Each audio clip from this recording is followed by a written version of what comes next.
এখানে পড়ে আছেন, আপনাদের কি টাকা লাগছে এখানে আসার? কি টাকা লাগছে? শ্রম ভবনের সামনে দিনের পর দিন এখানে এসে বসে থাকার যেখানে একটা বাথরুমের পর্যন্ত ব্যবস্থা নাই, এবং এই ধরনের অমানবিক জীবনযাপন যে আপনারা এখানে 3-4 দিন ধরে করতেছেন, আপনাদের তো কোনো টাকা লাগে নাই।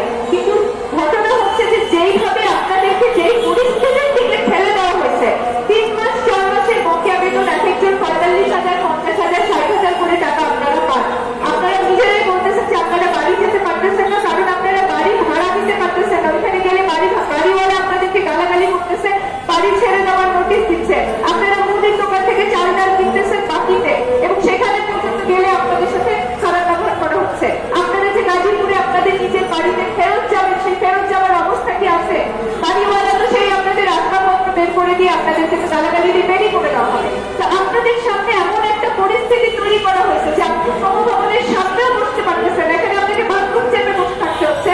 কারণ শ্রমভবনের যে ডিরেক্টর কালকে যার সাথে আমাদের কথা হলো, তিনি অত্যন্ত অমানবিক ভাবে বললেন যে এটা ওনাদেরকে বলেন যে এটা কোনো উপায় না, এটা কোনো সমাধান হতে পারে না। ওনারা এখানে বসে আছে, আপনারা আইনের ব্যবস্থা নেন, এটা আদালতে যান, আদালত সমাধান করবে।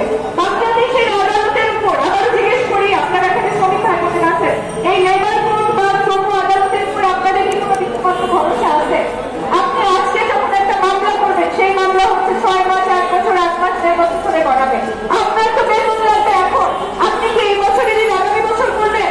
আপনার বেতন লাগবে এখন, আপনার এখন বাড়ি ভাড়া দিতে হবে, এখন আপনার ঈদের বাজার করতে হবে, এখন আপনার সন্তান বসে আছে যে মা হচ্ছে বেতন নিয়ে ফিরবে, বাবা বেতন নিয়ে ফিরবে। আপনি শ্রম আদালতে কখন যাবেন, কখন মামলা করবেন, কখন সেই মামলা শোনা হবে, কখন সেই মামলা হয়ে আপনার টাকা আপনি পাবেন, সেটার জন্য আপনি 1 বছর বসে থাকবেন। আপনাকে বাড়িওয়ালা বের করে দিলে আপনি কোথায় যাবেন? তার মানে এই যে একটা শ্রম ভবন নামের একটা এত বড় ভবন, যেই ভবনে আমরা আশা করি তারা সচিব আছেন, এখানে যারা কর্মকর্তা আছেন, তারা শ্রমিকদের প্রতি সহানুভূতিশীল হবে, তারা শ্রমিকদের দুঃখ বুঝবেন, তারা শ্রমিকের চোখের পানি বুঝবেন, তারা শ্রমিকদের জন্য বাথরুমটা খোলা রাখবেন। যেখানে এত নারী শ্রমিক আছেন যে তারা অন্তত যেন তাদেরকে বাথরুম চেপে 3-4 দিন করে থাকা যায়। অথচ গতকালকে আমরা যখন তার সাথে কথা বলতে গেলাম, তিনি অত্যন্ত অমানবিক ভাবে বললেন যে এটা আমার দেখার বিষয় না, আপনারা এখানে এসে বসছেন কেন? আমরা তাদেরকে অনুরোধ করলাম যে বাথরুম অন্তত চাবিটা খুলে দেন, তারা বললেন যে এটা সিকিউরিটির প্রশ্নে তারা বাথরুম খুলতে পারবে না। আমরা এখানে পুলিশ ভাইদেরকে বললাম যে আপনারা এখানে কোনোভাবে বাথরুমের চাবিটা খোলার ব্যবস্থা করেন। এতগুলো মানুষ 3 দিন ধরে বসে আছে, তারা কোথায় বাথরুমে যাবে?